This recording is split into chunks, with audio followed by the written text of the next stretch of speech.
Bienvenue sur Africa 24 dans cette nouvelle édition du QG News. Voici les titres de l'actualité. À compter du 18 octobre 2017, les ressortissants du Tchad seront interdits d'accès aux États-Unis. Comment les autorités du Tchad ont accueilli ce nouveau décret américain? La réaction du ministre de la Communication à suivre dans ce journal.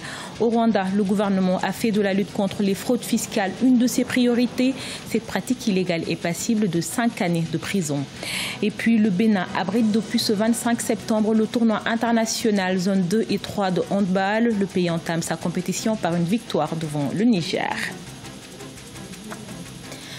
Mais tout d'abord, dans le cadre d'un nouveau décret migratoire, les citoyens tchadiens seront interdits d'accès au territoire américain à compter du 18 octobre 2017. Les autorités américaines reprochent au Tchad son manque de collaboration en matière de sécurité, un motif contesté par le pays qui a exprimé son incompréhension. On écoute à ce propos Madeleine Alingui, ministre de la Communication et porte-parole du gouvernement tchadien. Le gouvernement de la République du Tchad a appris avec étonnement la décision du gouvernement américain d'inscrire le Tchad sur la liste des pays dont les ressortissants sont interdits d'entrer sur le territoire américain. Tout en prenant acte de cette décision, le gouvernement tchadien exprime son incompréhension face aux motifs officiels sous-tendant cette décision. Motifs qui contrastent avec les efforts et les engagements constants du Tchad dans la lutte contre le terrorisme au niveau régional et mondial.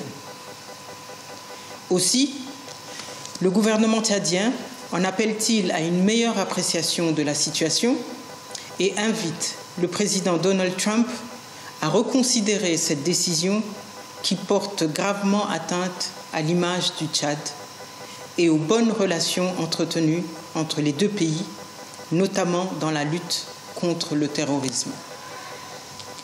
Le Tchad reste ouvert à toute discussion susceptible de renforcer sa collaboration avec les États-Unis d'Amérique sur les questions de sécurité et de lutte contre le terrorisme.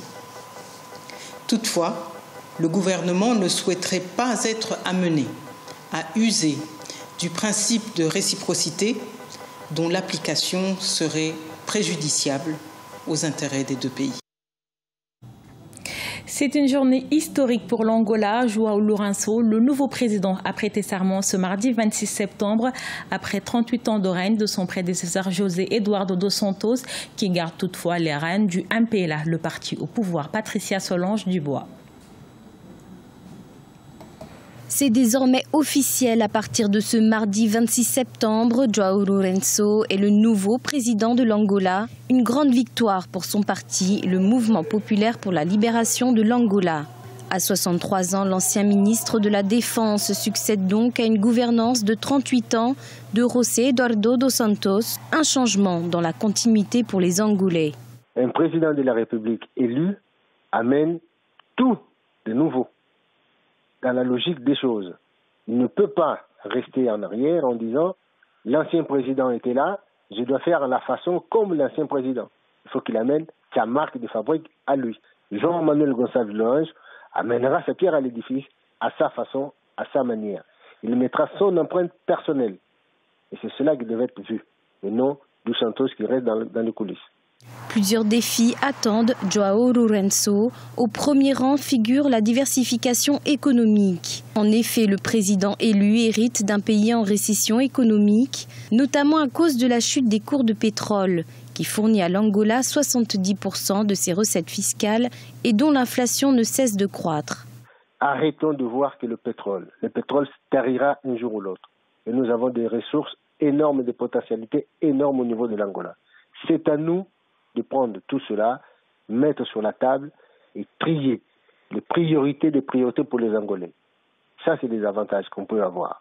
Les avantages de l'économie, c'est d'abord le travail pour les Angolais, les infrastructures, pour qu'on puisse partir à gauche, à droite, ramener de la marchandise, faire que l'économie de tout son ensemble puisse fonctionner correctement. Ça, ce sont des liens intrinsèques et extrinsèques qu'on doit créer.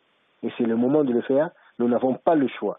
À la veille du scrutin, João Lourenço a rassuré ses électeurs. Lui seul sera aux commandes du pays. José Eduardo dos Santos va quant à lui conserver la présidence du MPLA, dont le bureau politique reste le principal organe de décision du pays.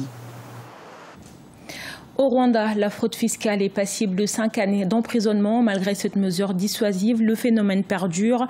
En plus de ce problème, les arriérés d'impôts des entreprises sont devenus des défis à relever pour les autorités.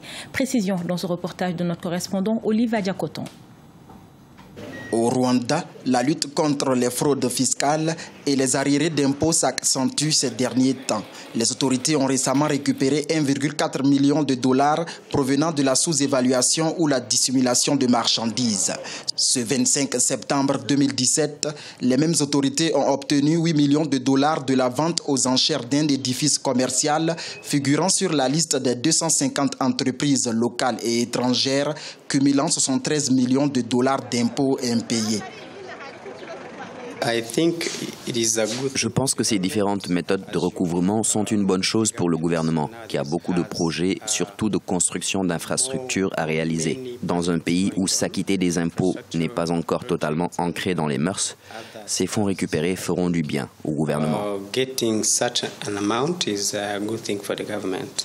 Et pourtant, depuis mars 2013, la facturation électronique est devenue une réalité au Rwanda. Objectif, faciliter la gestion de la comptabilité des commerçants et atténuer les évasions fiscales sur la TVA, la taxe sur la valeur ajoutée de 18%. Malgré cette volonté, la lutte est loin d'être gagnée car en 2016, ce sont 8 millions de dollars de fraude fiscale qui ont été détectés chez 25 entreprises. Certains experts préconisent 2 méthodes pour de meilleurs résultats. Il y a 2 manières de voir ça. Il y a la forme incitative qui permet aux entreprises, qui crée le cadre général pour que les entreprises puissent se sentir à l'aise et contribuer. Et il y a le volet coercitif où on force les entreprises, où on les sanctionne au cas où elles commettent des fraudes fiscales. Dans les 2 cas, il faut toujours les associer. Il faut associer la méthode coercitive et la méthode incitative. Notons que la loi de la communauté est-africaine prévoit 5 000 dollars d'amende pour fraude fiscale ou contrebande de marchandises. Le Rwanda s'apprête à célébrer l'édition 2017 de la Journée du contribuable le 6 octobre sous le thème « Mon impôt, mon développement, ma dignité ». À la page sport, la 3e édition du tournoi international des zones 2 et 3 de handball s'est ouverte ce lundi 25 septembre 2017 à Cotonou. Cette compétition regroupe la catégorie cadette dames de 6 pays d'Afrique de l'Ouest. Retour sur les premières rencontres dans ce reportage de notre correspondant à Cotonou, Lefty Ouno. Les handballeuses cadettes de la sous-région ouest-africaine se défient à Cotonou, la capitale économique du Bénin. Les sélections nationales cadettes du Bénin, du Togo, du Ghana, du Niger, du Burkina Faso et du Mali participent du 25 au 29 septembre 2017 à la 3e édition du tournoi international des zones 2 et 3 de handball. Les écureuils dames se sont affirmées au cours du match d'ouverture du tournoi. Elles ont dominé leurs homologues du Niger par un score de 26-11. Dans l'Afrique de l'Ouest, on est en train de progresser parce que si vous voyez, avant, nous avons des problèmes, c'est chaque fois de l'autre côté, vers Angola, vers Cameroun.